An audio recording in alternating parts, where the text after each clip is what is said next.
Hello, YouTubers. 11/4/2015. Well, here we are.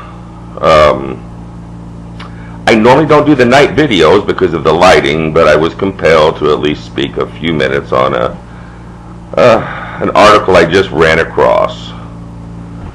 And of course, this is 7 days before 11/11, and anybody who's been following the Ron Reese timelines, that could be the ninth candle in the menorah for the secret hidden day of destruction rapture 50 days after the last blood red moon, Feast of Tabernacles, the identical mirror feast of Passover. So anyway, a whole lot of information in that sentence. Faithful Walk Healing Ministries picked up an article that they put out here. Headlines: Feds give Chicago school 30 days to open girls' shower to trans student. I normally don't do this, but let me just read this real quick. The Obama administration has given a Chicago area District 1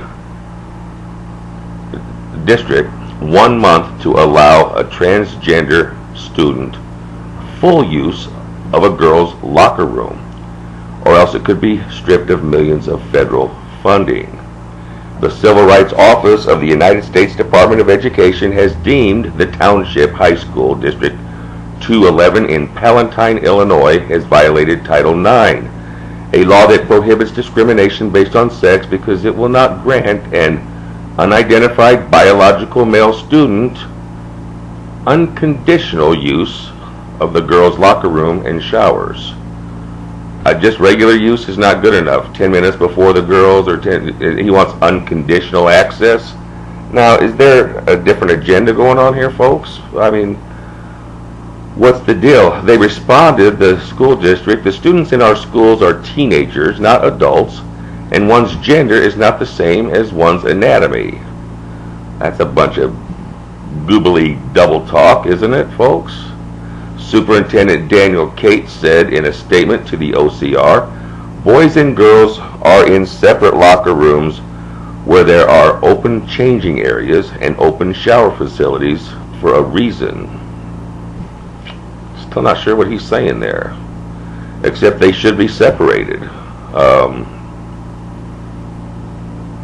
It's not like this biological male has had an operation or anything. He's anatomically not going to fit in, folks. What's the deal? I know that my daughters, if they went to that school, and ironically, I have some friends who went to that school back in the 70s, and it's back then, and probably still is, an upper middle class area, Palatine, Illinois. It's right there with Mount Prospect, Arlington Heights, Des Plaines, Elk Grove Village. I mean, it's, northwest suburbs, very prominent area. So, and each of those little burbs are, 55, 60,000, very close, tight-knit communities. People trying to raise their kids right. So, unbelievable. What is the agenda on this? All over America, kids are given excuses not to attend gym for physical reasons. I mean, if you have asthma, I, for one, was not allowed to run as a child because of my asthma, then you were excused from certain activities. And I would think that the perfect solution would be to excuse him from activities requiring showers before or after the incident. My, oh my. It just makes you wonder, where are we going, folks? Now, I said it before, it's not about the same-sex marriage. It's about the attack on Christianity. And I know a lot of people thought, well, Chuck's went over the edge on this one, until other mainstream ministries came out and said, absolutely, it was an attack on Christianity. And if that's not good enough, the 4 Supreme Court justices who voted against it, in an unprecedented move, each one wrote an opinion, and every single one of them said this definitely was going to lead to attacks on Christianity. It's coming, folks. And if you don't think it's coming, ask the people who got relatives who were killed in that church in southern Illinois, or southern United States, the southeastern United States, or those 9 Christians who were killed in Seattle because they were Christians.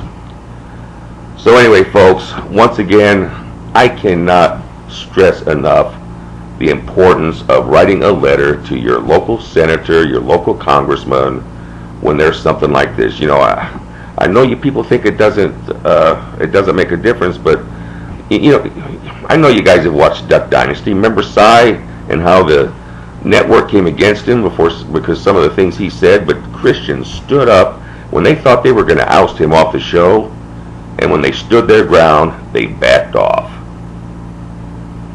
They will back off, folks. There's 65 million professing Christians. I don't know how many of you are walking the talk, but 65 million of you are attending churches and professing to know Jesus Christ.